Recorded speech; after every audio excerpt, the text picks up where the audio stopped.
Peppers. This is my three-point stance. This week we're going to take a look at Deshaun Watson and the Houston Texans offense.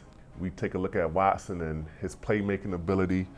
He's a proven winner, championship caliber type quarterback, very instinctive and highly competitive type player. First, the Texans are going to use mostly 11 personnel, but they're going to mix some 12 personnel in just to keep it balanced. 12 personnel is one running back, two tight ends, and two wide receivers. You're going to see a lot more tight ends on the field this week. We know Bill O'Brien has a little bit of history from being in New England for so many years. You'll see within this offense a lot of Patriots concepts and a lot of New England influence.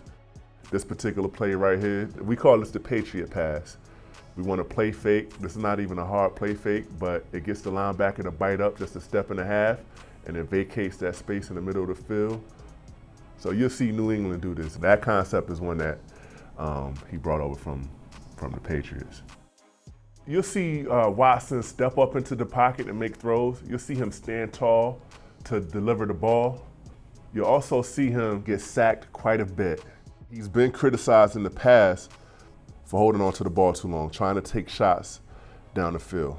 Where you have him in the pocket and you have players around him with a chance to get the sack, you have to convert those opportunities. You have to get him down on the ground, because when you don't, you see him step up or step outside of the pocket and make big plays down the field. So when you have a chance to get him on the ground, you have to get him on the ground. Although he does take a lot of sacks by holding on to the ball sometimes, the flip side is that it gives him time to step up. You know, some of those times he steps up and finds receivers on broken routes, finds plays that, broken plays that shouldn't be there.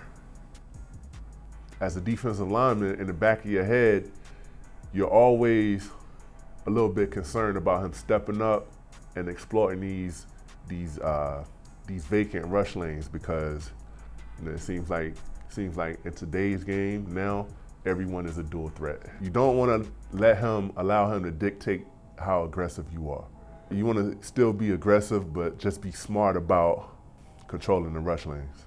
I found that playing against Michael Vick, who was like one of the first of his kind, you had to be tentative on the rush, because if you got too over aggressive, he would use that against you and find a way to get outside the pocket, because that's what he really wanted to do anyway. These guys are different.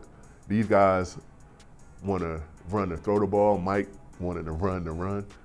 You don't want your quarterback running too much and taking too much unnecessary contact.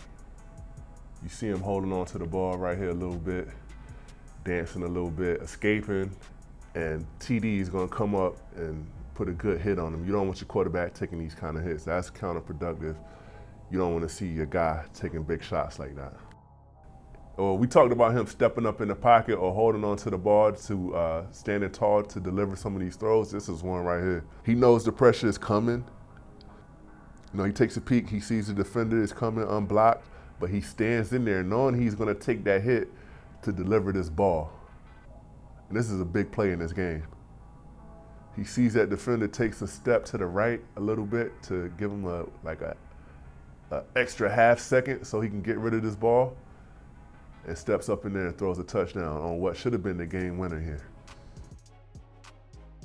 Watson likes to spread the ball around. Even though he has a good comfort level with DeAndre Hopkins, talked about Fitzgerald last week being a reliable receiver. This guy, Hopkins didn't have a drop all of last season. It's obvious why he's the favorite target, but again, he doesn't necessarily force it to him. He throws it to him when he gets open, which he does get open a lot. At the end of the day, they do have a lot of weapons around him, but Watson is the guy that's making this thing go.